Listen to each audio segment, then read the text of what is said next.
एक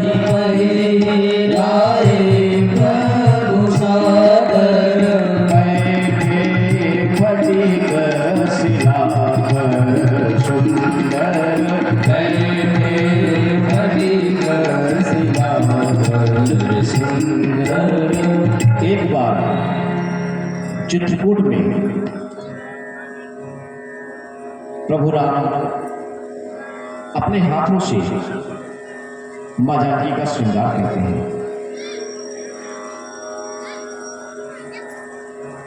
और प्रभु राम के इस व्यवहार को देखकर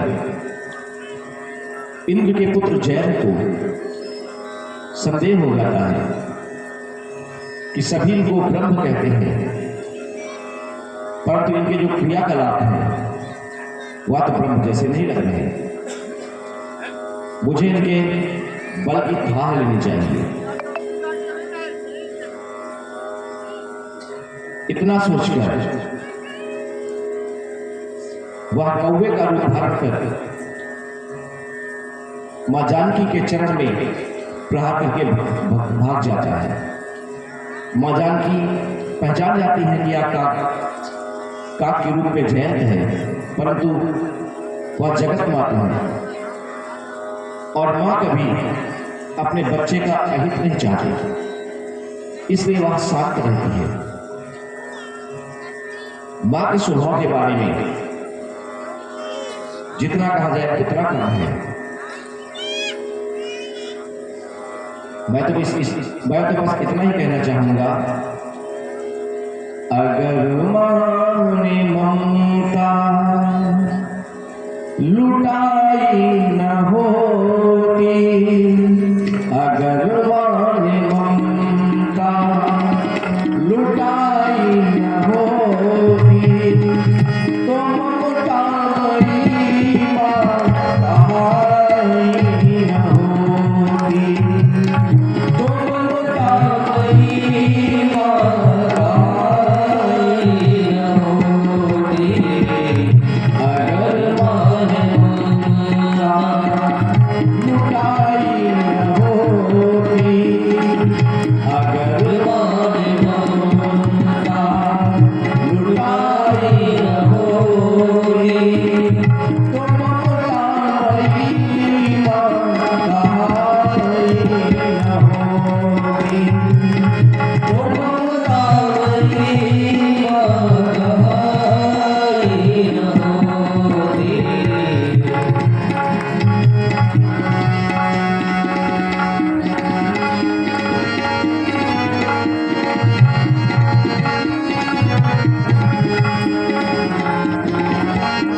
बच्चा कहता है,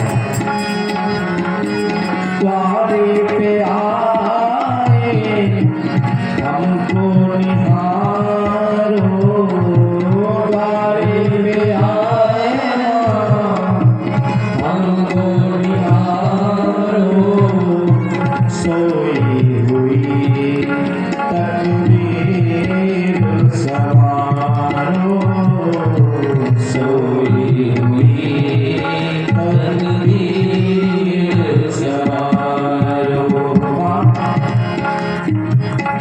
अगर मां की ज्योति जगाई न होती, अगर मां की ज्योति जगाई न होती, तो ममतामयी मां कहाई न होती, तो ममतामयी मां कहाई न होती।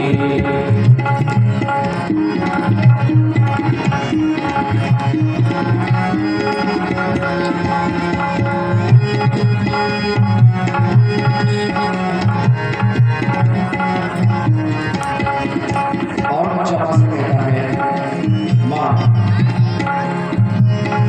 हमें क्या पड़ी है मां, हम तुम्हें मनाए, हमें क्या पड़ी है मां, हम तुम्हें मनाए, हमारा तो हक है कि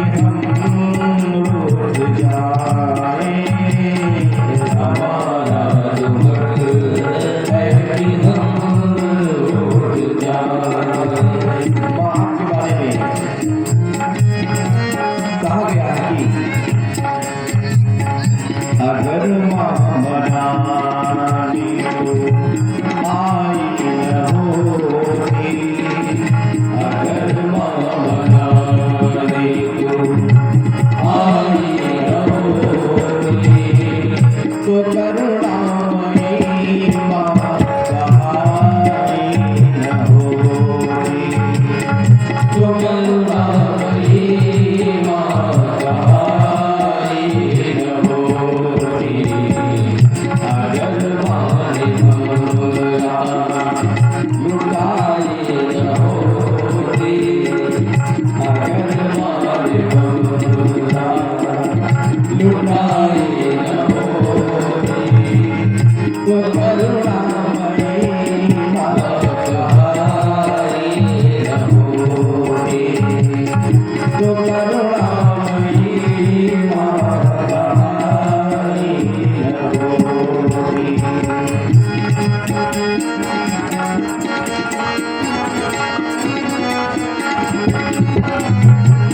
बच्चा कहता है, माँ अगर कभी कोई गलती हो जाए हमसे तो फटकार देना, फटकार देना, फटकार देना,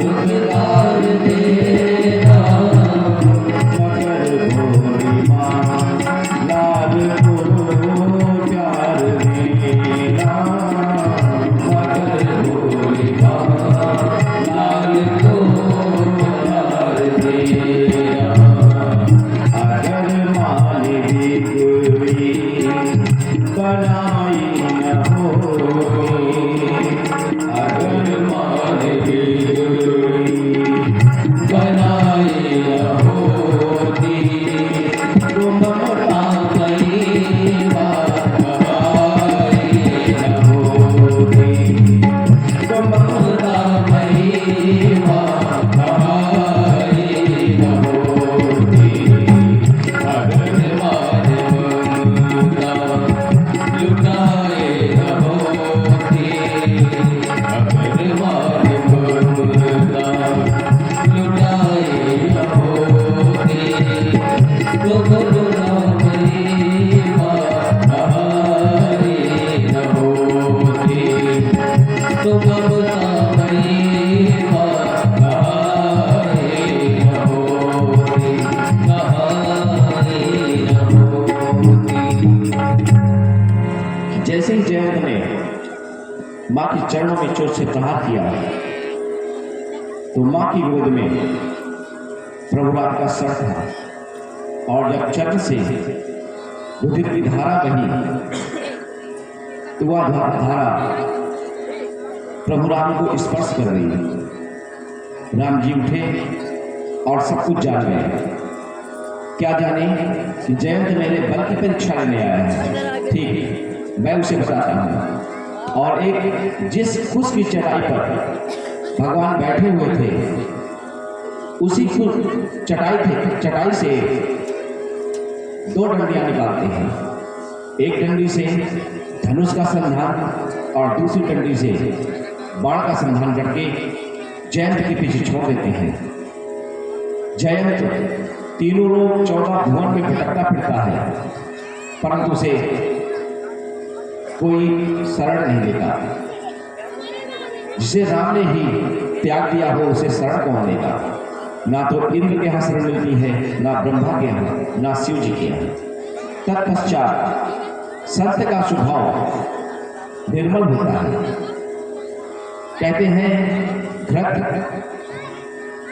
अपने ताप पर या घृत पर जब ताप पड़ती है तो घृत पिघलता है, परंतु संत का स्वभाव ऐसा है कि जब वह दूसरे के दुख को देखता है तो पिघल जाता है।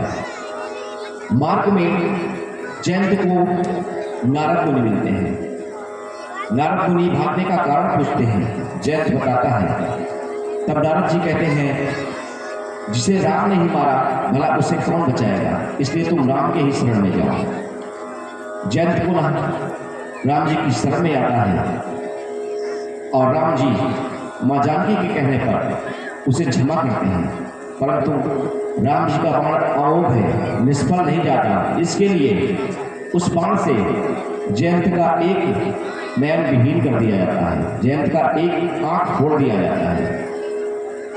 इसके बाद भगवान राम विचार करते हैं कि अब यहाँ पर मुझे सभी जान चुके हैं, मेरा ब्रह्मत्व कहीं न कहीं प्रकट हो रहा है, इसलिए अब मुझे यहाँ से आगे बढ़ना चाहिए।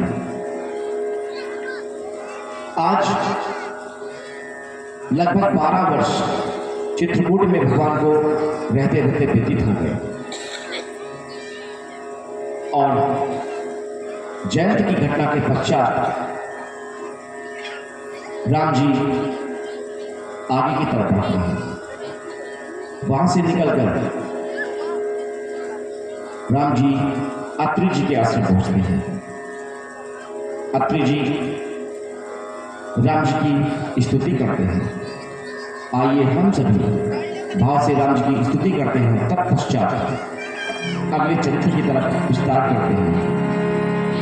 नमामि भक्तवत्सलं कृपालुशीलकोमलं भजामि ते पदाम्बुजं लताविलासदावनं।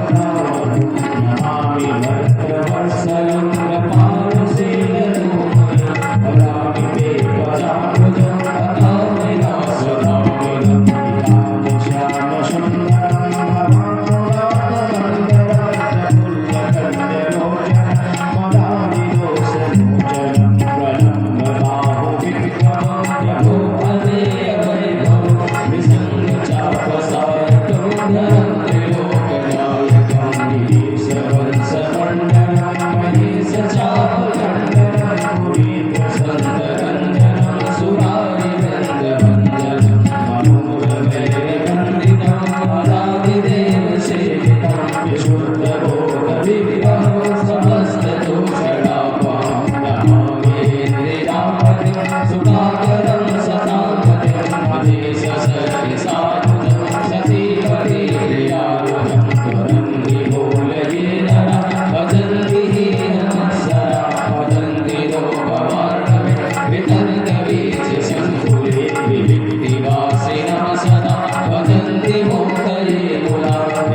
अत्रि जी की स्तुति के पश्चात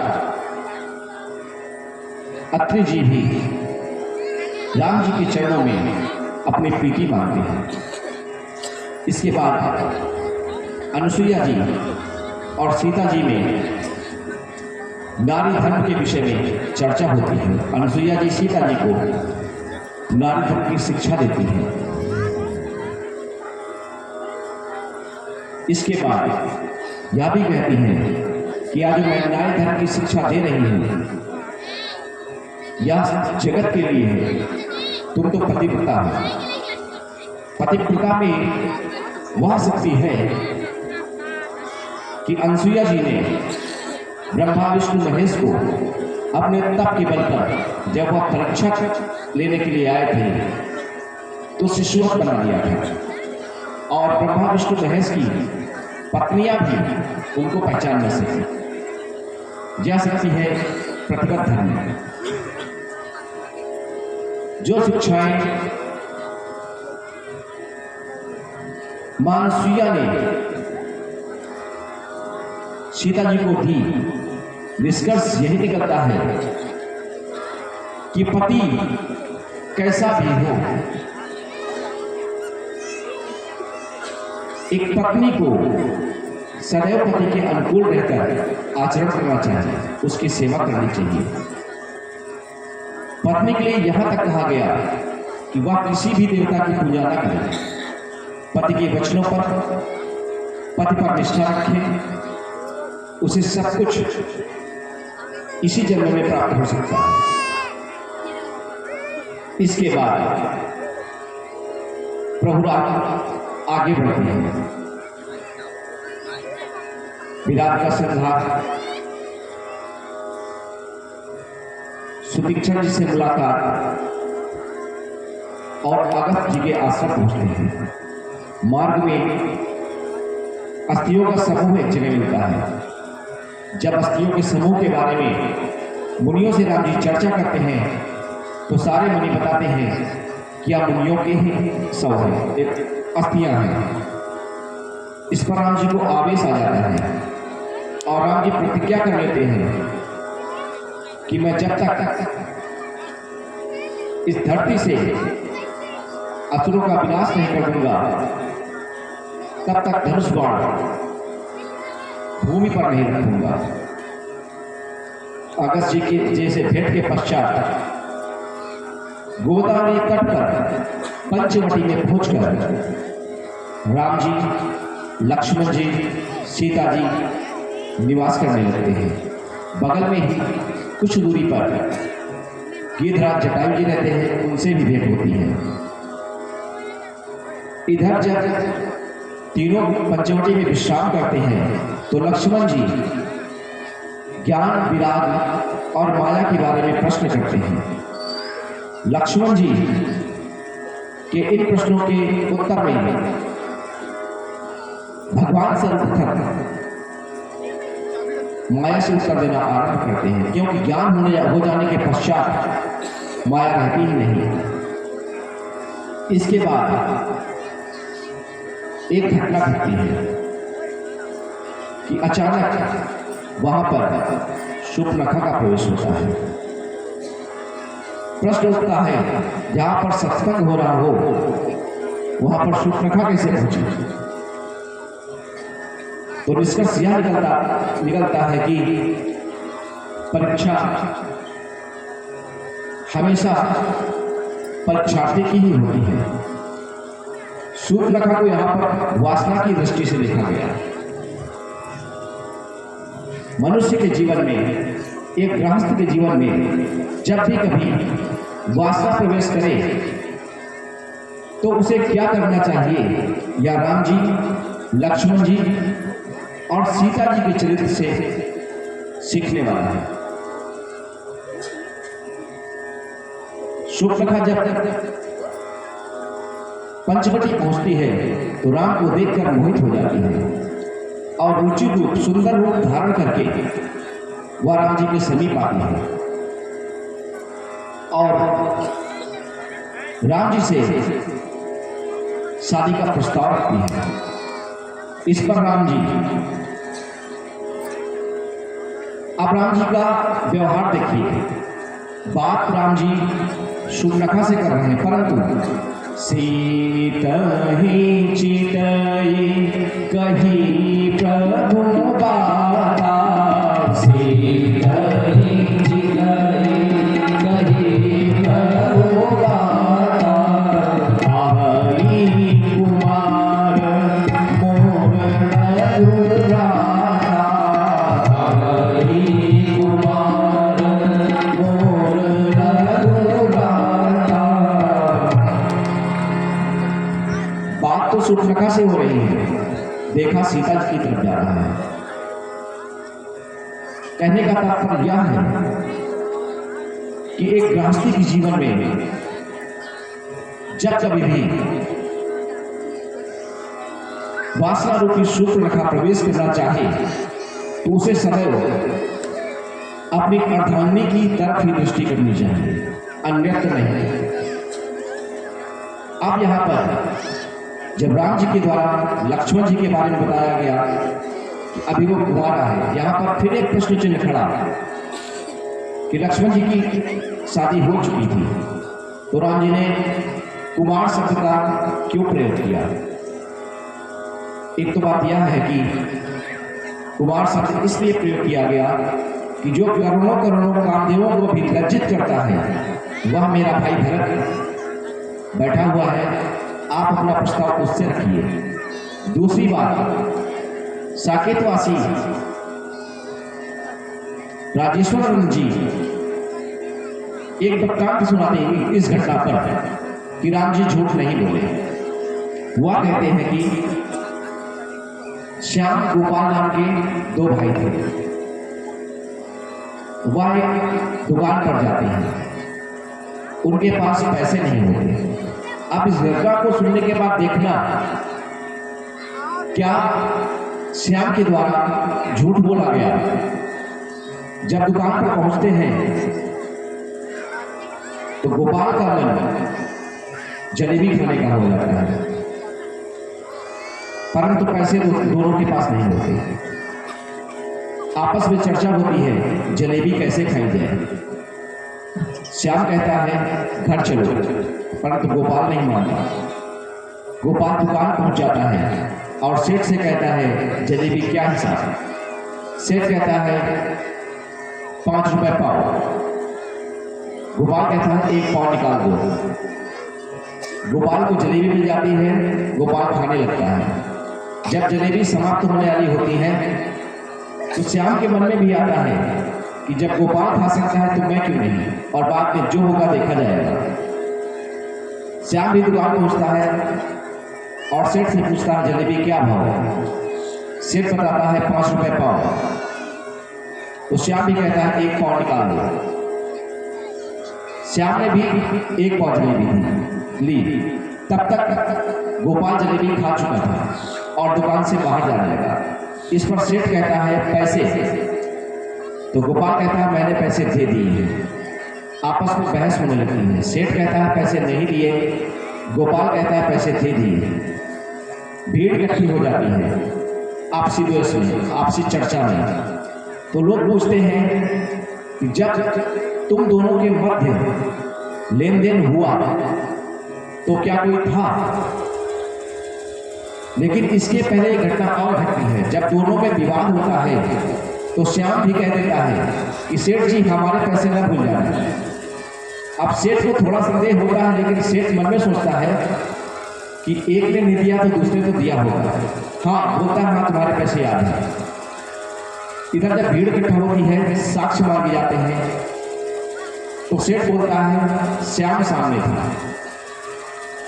श्याम को बाहर लाया जाता है और पूछा जाता है सत्य बताना कि क्या गोपाल ने सेठ को पैसे दिए। तो श्याम कहता है माँ की कसम, बाप की कसम, गंगा की कसम, जैसे मैंने सेठ को पैसे दिए वैसे गोपाल ने दिए। तो विचार करिए कि क्या श्याम ने झूठ बोला? नहीं बोला। उसी तरह राम जी कहते हैं कि जैसे तुम कुंवारी हो वैसे ही मेरा भाई लक्ष्मण भी कुंवारा है, जाओ उसके साथ समक्ष विवाह का प्रस्ताव रखो। इधर सूर्पनखा लक्ष्मण जी के पास पहुंचती है तो लक्ष्मण जी का व्यवहार देखिए। लक्ष्मण जी कहते हैं सुन। इधर लक्ष्मण का पहले व्यवहार को क्या होता है? गए लक्ष्मण रिपु भगिनी जानी, गए लक्ष्मण रिपु भगिनी जानी। और करते क्या है? प्रभु प्रभु वियोगी बोले मैं तो बानी, प्रभु वियोगी बोले मैं तो बानी। सुंदर सुनो मैं उनकर दासा, सुंदर सुनो मैं उनकर दासा। पराधीन नहीं तोर सुपासा, पराधीन नहीं तोर सुपासा, पराधीन नहीं तोर सुपासा। लक्ष्मण की दृष्टि भगवान की तरफ और बात सूर्पनखा से हो रही है।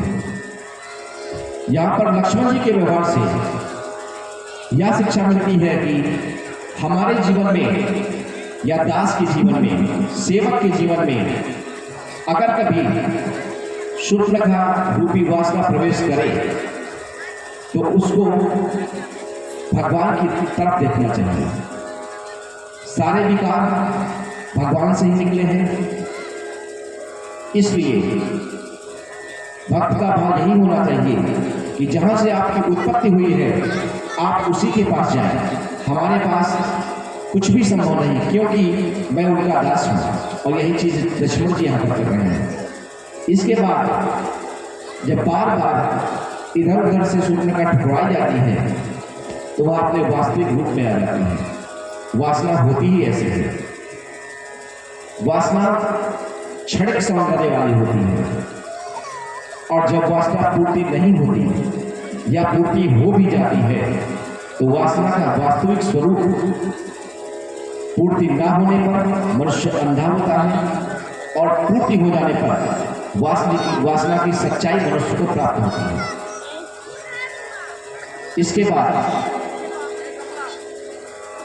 जब वासना ने देखा, शूर्पणखा ने देखा कि हमारी बात इस सीता के कारण नहीं बन रही है, तो शूर्पणखा असली रूप में आकर सीता की तरफ भागती है। और राम जी ने एक हल्का सा इशारा किया और लक्ष्मण जी ने शूर्पणखा के नाक और कान काट दिया। लक्ष्मण अति लाघव सो नाक कान बिनु कीन, ताके कर रावण कहूं मनौ चुनौती। लक्ष्मण जी ने शूर्पणखा के नाक और कान काट दिए। यहाँ ऐसा प्रतीत होता है कि अब भगवान राम के द्वारा किए गए असुर वध के प्रण की चुनौती लक्ष्मण जी के द्वारा रावण को भेज दी गई। आज शूर्पणखा रोती बिलखती खरदूषण के पास पहुंचती है। खरदूषण अपने 14,000 सैनिकों के साथ राम जी के पास आता है, परंतु राम जी का सौंदर्य देखकर एक बार खरदूषण जो कि शत्रु है वह भी मोहित हो जाता है और युद्ध न करने की बात करता है कि आप अपनी स्त्री को छोड़कर अयोध्या वापस चले जाएं, मैं आपसे युद्ध नहीं करना चाहता। इस पर जब राम जी नहीं मानते हैं तो खरदूषण के साथ युद्ध होता है, परंतु खरदूषण को एक वरदान प्राप्त रहता है कि हम जब भी मरे परस्पर एक दूसरे ही हमें मारे, तीसरा कोई हमें न मार सके। यहाँ पर अगस्त मुनि से प्राप्त मोहिनी अस्त्र का संधान करके राम जी खर और दूषण का वध करते हैं। खर को दूषण में राम और राम को खर में, और दूषण को खर को दूषण में राम, परस्पर एक दूसरे को राम देखने लगते हैं। सारी सेना के साथ ही होता है, सामने वाला राम के स्वरूप में दिखता है और सारी सेना आपस में लड़कर मर जाती है। और जब यह खरदूषण की गति होती है तो शूर्पणखा रावण के पास पहुंचती है। यहाँ पर शूर्पणखा ने रावण से राजनीति के विषय में बहुत उत्तम चर्चा की है। कहते हैं जो मनुष्य का मूल होता है वह कभी नष्ट नहीं होता। यहां पर वही शूर्पणखा कर रही है। जैसे एक चोर जब चोरी करता है तो अपने मूल स्वभाव से भटक कर वह गलत करता है, परंतु जब चोर उसी चोरी की हुए सामान का बंटवारा करते हैं तो अपने मूल स्वभाव ईमानदारी में आकर करते हैं। यानी कहीं न कहीं जहां पर द्वेष व्याप्त है वहां पर गुण भी हो सकते हैं, और जहां गुण व्याप्त है वहां दोष भी हो सकते हैं। यही चीजें आज शूर्पणखा रावण को समझाती है और रावण से कहती है, करसी पान शोभन दिन राती, करसी पान शोभन दिन राती, सुधि नहीं कब सिर पर आती, सुधि नहीं कब सिर पर आती, राजनी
यहाँ पर जो सूर्पनखा ने राजनीति के उपदेश दिए हैं वह है तो राक्षसी, परंतु उपदेश बहुत उत्तम देती है। समय अभाव के कारण इन प्रसंगों को बस स्पर्श करते हुए हम सभी आगे बढ़ेंगे। कभी समय मिला या सौभाग्य मिला तो इन पर चर्चाएं होंगी। इतना सुनते ही रावण पूछता है यह सब किसने किया? तब सूर्पनखा बताती है अयोध्या नरेश महाराज दशरथ के पुत्र राम और लक्ष्मण, जिनके साथ एक सुंदर स्त्री है, वह पंचवटी में है। मैं वहां गई थी घूमने और उन्होंने पहले मुझे छेड़ा और बाद में मेरे नाकान काट दिए। तो रावण कहता है क्या तुम खरदूषण के पास नहीं गई? सूर्पनखा कहती है गई थी, मगर राम ने 14,000 सैनिकों के साथ खरदूषण का वध कर दिया है। यह सुनकर रावण आश्चर्यचकित हो जाता है और विचार करने लगता है कि खरदूषण तो मेरे समान पराक्रमी है, क्या भगवान का अवतार हो चुका है? अगर अवतार हो गया है तो अब मुझे भजन करना चाहिए। यहाँ पर रावण के चरित्र से भी एक शिक्षा ली जा सकती है।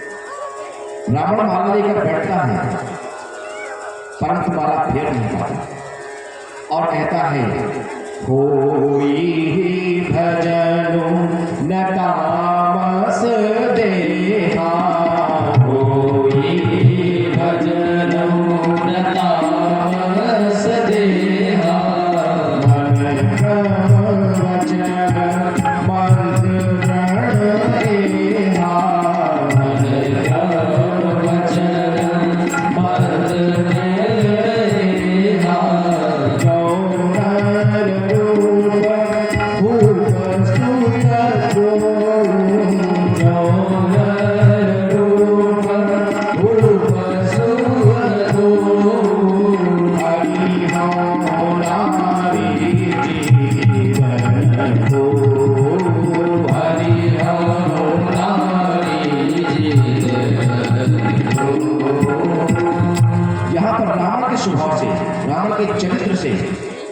शिक्षा यह ली जाती है कि रावण कपट के साथ भगवान का भजन नहीं करना चाहता, वह दिखावा नहीं करना चाहता।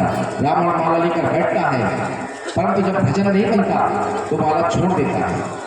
कहता है मैं दिखावा नहीं कर सकता, अगर वह हरि है तो मैं जाकर उनसे बैर करूंगा और उनके बाण से मरकर मोक्ष प्राप्त करूंगा। परंतु अगर वह किसी राजा के पुत्र हैं तो उनकी पत्नी का हरण करके अपने पास ले आऊंगा।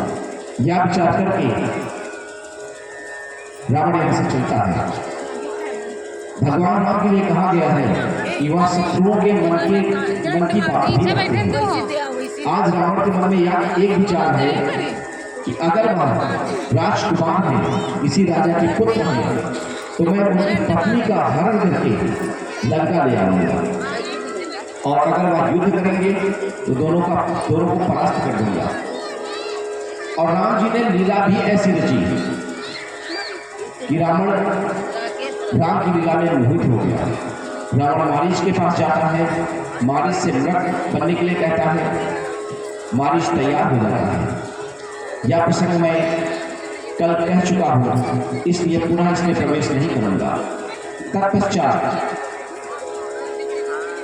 जब मारीच मृग बन के पंचवटी पहुंचता है, सीता जी के द्वारा बताए जाने पर राम जी उसका संहार करते हैं तो रावण समझ लेता है कि मैं किसको ब्रह्म मान रहा था, किसको हरि का अवतार मान रहा था। अरे जो यह भी नहीं जानता कि सोने का मृग नहीं होता और सोने के मृग के पीछे भागता हुआ जा रहा है, वह हरि हो सकता है। यह तो मुझे कोई पागल व्यक्ति समझ में आता है। और इसका उल्लेख अंगद के सामने लंका कांड में रावण करता भी है कि जिन्हें तुम भगवान बता रहे हो वह भगवान नहीं है, वह पागल है, जिनको उनके ही माता पिता ने देश निकाला दे दिया है। इसके बाद जब मारीच मारा जाता है, वह लक्ष्मण लक्ष्मण करके पुकारता है। माँ जानकी के कानों में जब यह आवाज आती है तो लक्ष्मण जी को जबरदस्ती राम जी के पास भेजती है। यहाँ पर एक चौपाई निकल के आती है। एक लिखा गया कि जब राम जी कंदमूल फल लेने वन को गए हुए थे, उसी समय प्रभु राम माँ जानकी से कहते हैं कि अब निशाचरों के संहार का समय आ गया है, इसलिए आप तुम पावक में वास करो। अभी तक माँ जानकी राम जी के साथ थी। जानकी को करुणामयी कहा गया है, शायद इसीलिए जयंती का वध नहीं होने दिया। और खरदूषण का जो वध हुआ वो सीता जी के समक्ष नहीं हुआ, परंतु राम जी सोचते हैं कि आगे जो असुर मिलेंगे, अगर माँ जानकी साथ रही तो यह अपनी करुणा दृष्टि ऊपर डालती रहेंगी, इसलिए अग्नि में माँ जानकी का वास कराते हैं और अग्नि से माँ जानकी का प्रतिबिंब राम रोष पावक माँ जानकी के साथ आती है। अब जो माँ जानकी के साथ है वह कोई और नहीं, राम जी की क्रोध रूपी अग्नि ही माँ सीता के स्वरूप में प्रभु के साथ है। जब माँ जानकी के कानों में आवाज पड़ती है तो वह लक्ष्मण जी से पहले जाने के लिए बोलती है, और जब लक्ष्मण जी नहीं जाते हैं तो जो घटना राम और सीता के मध्य हुई थी वह घटना पूरी की पूरी लक्ष्मण जी को बता देती है। एक चौपाई मिलती है, लक्ष्मण हो यहाँ मरम न जाना, और यहाँ पर दूसरी चौपाई मिलती है, मरम वचन जब सीता हो। वही मर्म वचन जब सीता ने कहा तब हर प्रेरित लक्ष्मण मन डोला। अब लक्ष्मण जी जान गए कि अगर असुरों का संहार ही करना प्रभु की इच्छा है तो मैं प्रभु की इच्छा के साथ हूँ, वरना कल्पना नहीं की जा सकती कि जो व्यक्ति, जो भाई स्वप्न में भी राम के विमुख नहीं जा सकता, क्या वह सिर्फ सीता के कहने से राम की आज्ञा को टाल देगा? परंतु जब सीता जी ने सच्चाई बताई और राम जी की तरफ से प्रेरणा हुई, तब लक्ष्मण जी एक रेखा को खींचकर राम जी की तरफ प्रस्थान करते हैं। यहाँ पर रेखा का शब्द जो है वो मर्यादा तहरीक से है। स्त्रियों को, बच्चियों को हमेशा मर्यादा में रहना चाहिए। माँ जानकी भी रावण के आने के पश्चात जब लक्ष्मण रेखा पार कर जाती हैं तो पलट कर लक्ष्मण रेखा के अंदर नहीं आ पाती। कहने का तात्पर्य यही है कि अगर एक बार गलती से भी आप किसी ने भी अपनी मर्यादा का उल्लंघन किया तो चाह कर भी फिर आप उस मर्यादा की रेखा के अंदर नहीं आ सकते हैं। लक्ष्मण रेखा का मेन प्रमुख जो उद्देश्य है वह मर्यादा से ही लिया गया है। माँ जानकी ने सोचा कि भिक्षु दरवाजे से भूखा चला जाएगा, अतः लक्ष्मण रेखा क्रॉस करती हैं, लक्ष्मण रेखा पार करती हैं, और जैसे ही माँ जानकी लक्ष्मण रेखा पार करती हैं, रावण अपने असली स्वरूप में आ जाता है और सीता को मन ही मन प्रणाम करके रथ में बिठा लेता है। जब सीता जी आकाश मार्ग से रावण के साथ जाती हैं तो विलाप करती हैं। उनकी विलाप को सुनकर जटायु जिसे रहा न गया, बात विचार करने वाली कि उस जंगल में ऋषि मुनि अन्य जीव सभी थे, तो क्या किसी ने सीता की पुकार को नहीं सुना, परंतु रावण के भय के कारण कि कोई भी इतना साहस न जुटा सका कि रावण का सामना कर सके। परंतु जैसे ही जटायु ने सुना, वह रावण से युद्ध करने के लिए आतुर हो जाते हैं। रावण को लगता है कि शायद गरुड़ युद्ध के लिए चले आ रहे हैं। एक समय होता है जब जटायु ने रावण को 2 घड़ी यानी 48 मिनट के लिए मूर्छित कर देता है। कल्पना करिए जटायु में कितना बल रहा होगा। जिस राजा से, जिस राक्षस से पूरा ब्रह्मांड कांपता है, आज जटायु ने अपने चोंच और पंजों के प्रहार से उसी रावण को 48 मिनट के लिए बेशुद्ध कर दिया। सभी ने कहा जटायु से कि रावण बेशुद्ध है, इसका वध कर दो, आंखें फोड़ दो। परंतु जटायु कहता है यह धर्म युद्ध के विरुद्ध है। बेशुद्ध हुए महारथी पर कभी प्रहार नहीं किया। और इसके बाद जब रावण होश में आता है तो वह कृपाण उठाता है। तलवार और कृपाण में अंतर है। तलवार जिसके एक तल पर, एक हिस्से पर धार हो और वहीं से वार किया जा सके, उसे तलवार कहते हैं। परंतु कृपाण जहां पर दोनों तरफ से कोई कृपाण हो, दोनों तरफ धार हो, ऐसे अस्त्र को कृपाण कहते हैं। रावण ने आज कृपाण को उठाकर जटायु के ऊपर प्रहार किया। जटायु के दोनों पक्ष कट जाते हैं। जटायु राम को याद करते हुए भूमि पर गिर जाता है। सभी वहां के जो वन्य जीव होते हैं जटायु से पूछते हैं अब तुम्हारा उद्धार कैसे होगा और राम जी को यह सूचना कैसे मिलेगी। तो जटायु कहता है आज मैं अपने कर्तव्य से मुक्त होकर गया हूं। अब जिम्मेदारी मेरी नहीं राम की है, क्योंकि अगर मेरे पंख होते तो कर्म करने की स्थिति मेरी होती, परंतु आज रावण ने मेरे पंखों को काट दिया है, इसलिए मैं कर्म नहीं कर सकता। अब प्रभु राम ही आगे जो करेंगे करेंगे। इधर राम और लक्ष्मण जब कुटिया में आते हैं तो कुटिया को सीता के बहन पाते हैं और एक कामी पुरुष के भांति वृक्ष लताओं से, वन जीवों से, हिरणों से सबसे पूछते हुए आगे बढ़ते हैं और आगे उन्हें जटायु मिलता है। जटायु ने रावण के बारे में राम जी ने सब कुछ बताया और यह भी बताया कि रावण मां जानकी को दक्षिण दिशा की तरफ ले गया है। इसके बाद राम जी की गोद में ही जटायु अपने प्राण त्याग देता है। जटायु के प्राण त्यागने के पश्चात राम जी सोचते हैं मैं अपने उस पिता की अंत्येष्टि तो न कर सका, परंतु पिता का मित्र भी पिता के तुल्य ही होता है और मेरी पत्नी अपनी बहू के लिए जटायु ने अपने प्राण त्यागे हैं, इसलिए मैं इनकी अंत्येष्टि करूंगा। और राम जी ने अपने हाथों से जटायु का अंतिम संस्कार करते हैं। तत्पश्चात राम जी आगे बढ़ते हैं। यहां पर एक प्रसंग मिलता है कौंध का।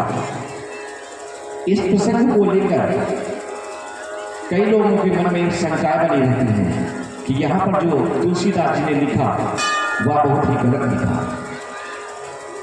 जबकि पहले भी बताया जा चुका है कि मानस में लिखी हुई एक भी बात मिथ्या नहीं है, अटल सत्य है।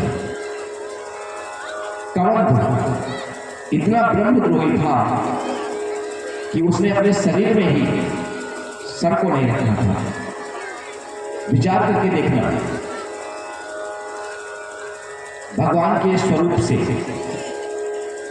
चारों वर्णों की स्थापना हुई, ब्राह्मण, क्षत्रिय, वैश्य, शूद्र। परंतु अगर ब्राह्मण चाह ले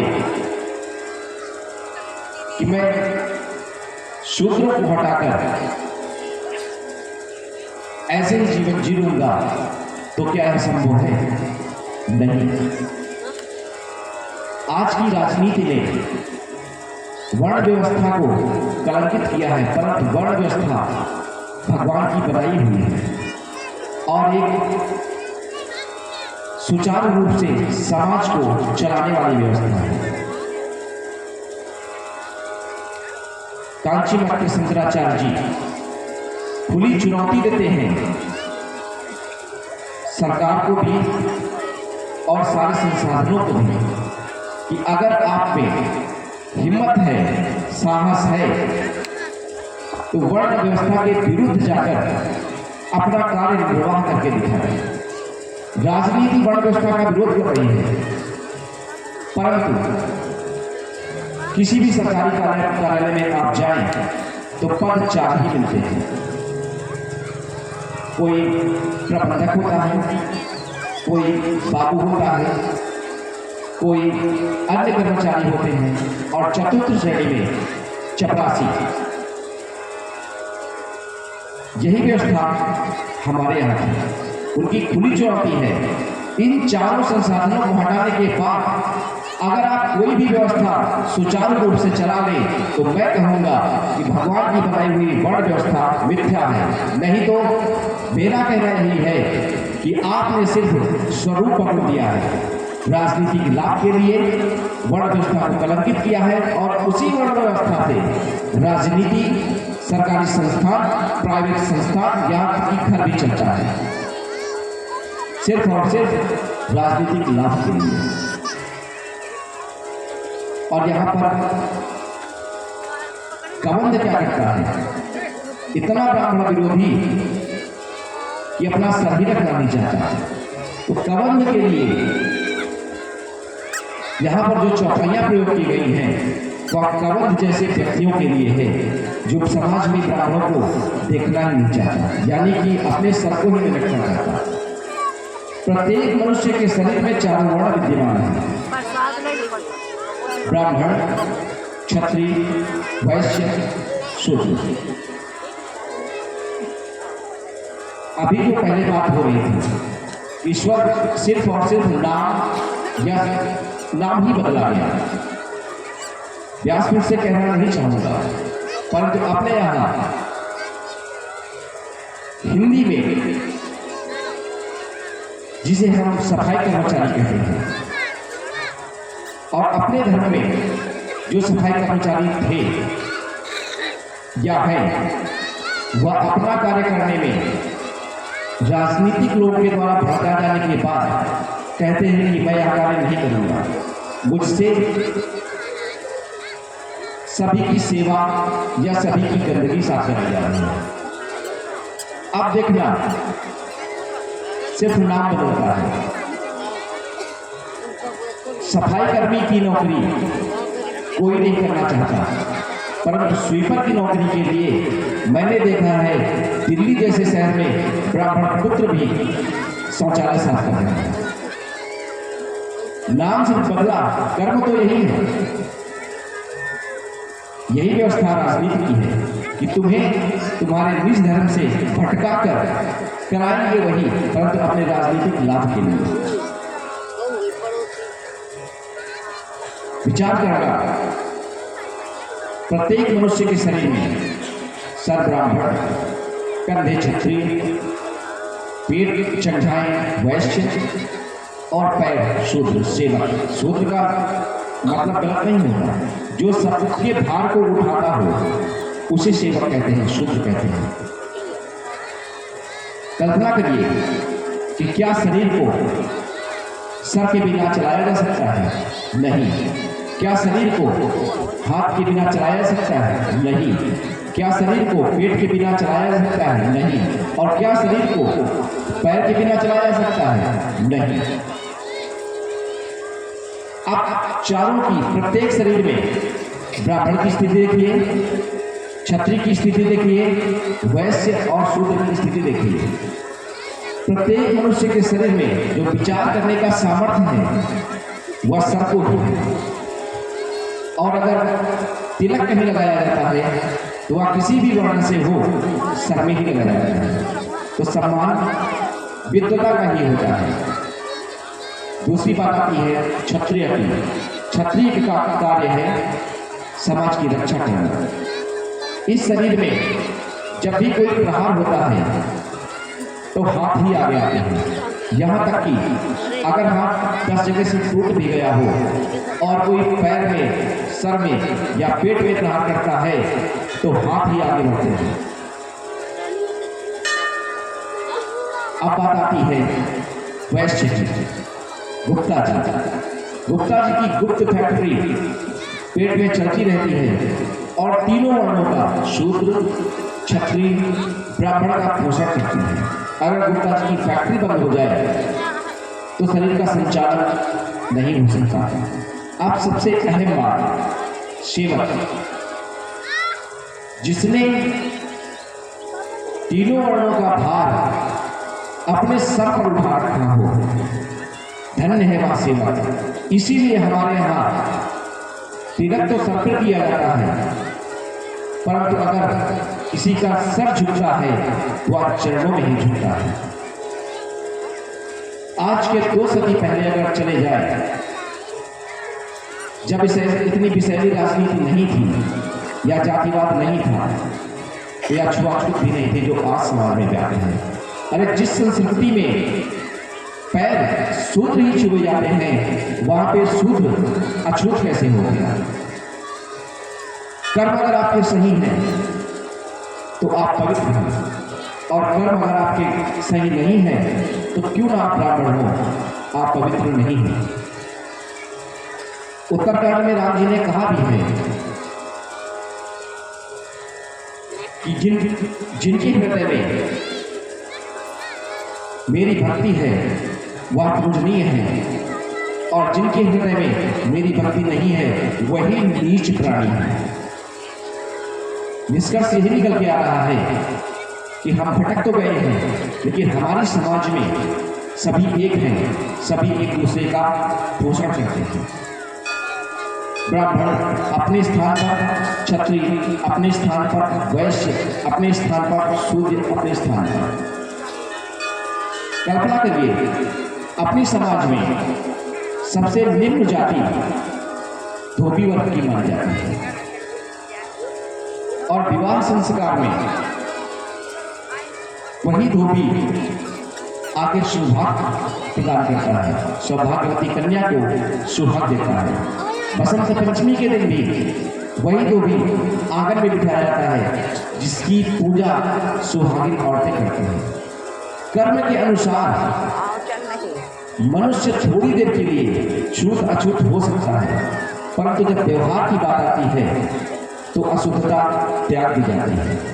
और आज के विकसित समाज में अगर छूत अछूत की चर्चा की जा रही है तो मेरा मानना होगा कि यह मिथ्या है। जो पवित्र है, भगवान का भक्त है, सफाई के साथ रहता है, वह सब कुछ है। कबंध इतना ब्राह्मण विरोधी कि अपना सर ही नहीं रखता है, भगवान उसका उद्धार करते हैं, और उसके लिए यह बोला गया है, सबके लिए नहीं बोला गया है। कबंध जैसे प्राणियों के लिए बोला गया जो अपने सर तक को रखना नहीं चाहता अपने शरीर में, कि सापत ताड़त पुरुष दहंता, सापत ताड़त पुरुष दहंता, वेद पूज्य सदारहि संता, वेद पूज्य सदारहि संता।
सिर्फ और सिर्फ कवंत जैसे मनुष्यों के लिए है।